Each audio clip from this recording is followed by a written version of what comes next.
All right, so let me see if I can do this too before. So I've done 2 videos. This is a video morning, I guess. I did 2 videos already, 3 and a shorts. I'm doing another one. Michelle here again. But this one, I did a video of it, but there were so many things wrong with it, I deleted it. So miss all the new part, the fun of it, of doing it new, like there. I did this last week, one day. I think I was talking about the fact that this is my cupboard, right? I recently cast the top, right? And the boarding, I pulled it off myself because the guy was charging me 100 cedis to take the boarding off. Couple hits and it was done, right? Forgive the mess.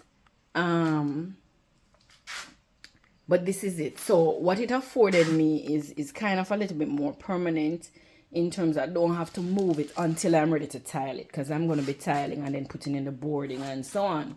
But outside of me being the one who removed the boards, hit out the area here, scrape off and smooth here. Forgive me, this thing tilted. Yeah, here was rough with splashes, so I had to scrape and smooth it out so this drop. When they were doing this, I was telling the guy this is too narrow, right? You notice there's nothing here, just this space for the sink to sit. When I think what the problem was that he didn't want to have to put another piece. Just dropping the one blocks going up was okay for him. I said to him, so isn't this too narrow? No, and not to be any wider and ratty, right? So you guys, minute you see this, you'll understand what I'm saying, right? Not even an inch is here. I don't know if that can be rectified somehow with the boarding part when the time comes for me to do the boarding part. That is something I'll probably have to think about. But right now, it's exactly what this is. The width of the sink. So I removed the boarding myself, cleared up this area, smoothed off this area, and then just drop in the sink. And I did that because I wanted to have the sink so that I can go on washing in it. And I put back the table that was in my room. I moved it back out here with my stuff on it. So my daughter and I know that is Carissa. Miss Carissa is Miss Fix It. We went on YouTube and figured out how to do this connection. So this is it. So it's not perfect in the sense that while I don't have water coming out of this part, let me see if I can make you see this part. Yeah, I push the hose in the part where the water should run through. I push it there and tape it, but I notice I don't have any problem with the water. However, on the top now, in the edges, because it's not tile and it's not whatever, we have water coming in. So I'm going to sort that out later, and I'm going to sort it out somehow. But for now, temporarily, I'm comfortable with the fact that I have a running sink and I can utilize my sink. And that was just me and Carissa as usual doing our thing, right? So it's, and you notice I didn't put in the pipe, and I didn't put in the pipe specifically because it doesn't make sense to put it in now. Because I have not connected the tank to the house yet.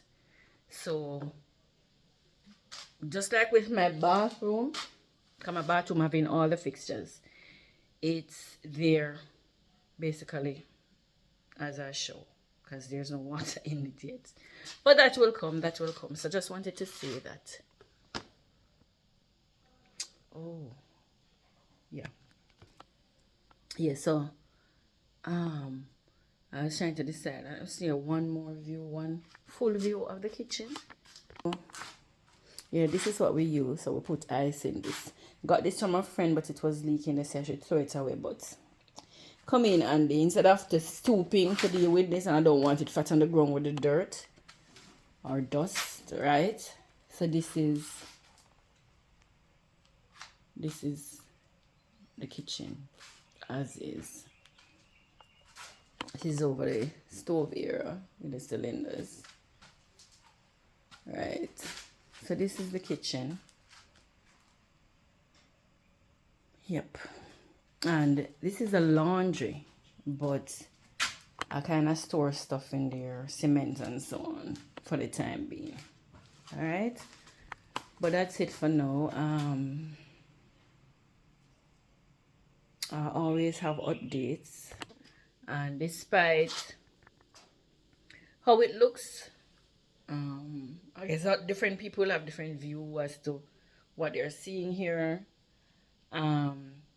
I'm comfortable, and as I said, I've said it in other videos, this is a 2-bedroom, 1-bathroom house. Spacious rooms. The kitchen to me is spacious enough. While it's incomplete, we left the US last year, moving out of an RV. And persons will know the size that is likely, for an RV. So this is way more space than we had then. And we lived in it for 2 years. And we were good. Had no issues. We liked the idea that we didn't have a traditional apartment. When we moved there, we liked the idea that we didn't have to pay a deposit plus whatever. And then moving somewhere that would probably end up not liking, because a lot of the times you see these places advertise these apartments, when you went in, all sorts of issues. And I've had friends, fellow teachers who had those experiences. So it wasn't a problem to live in an RV, but to us this is an upgrade. And even in Jamaica, where I already started building my home on, I think that this property is smaller than what I had before. Yeah, I built on rocks. You know, the Bible says about people building on rocks. I built my home on rocks, but in HT in Jamaica, they built the most salient part of the house, and it was incomplete. So this is built differently. It's completely covered, as opposed to the one I had in Jamaica. But in Jamaica, it was a 2-room bathroom, and I had my washroom that I use as a kitchen at the same time. Not complaining, just saying, right? I don't complain about anything. I adapt. That's me. I adapt to any situation that I encounter in my life, my experiences. I adapt to it and I make the best of the situation.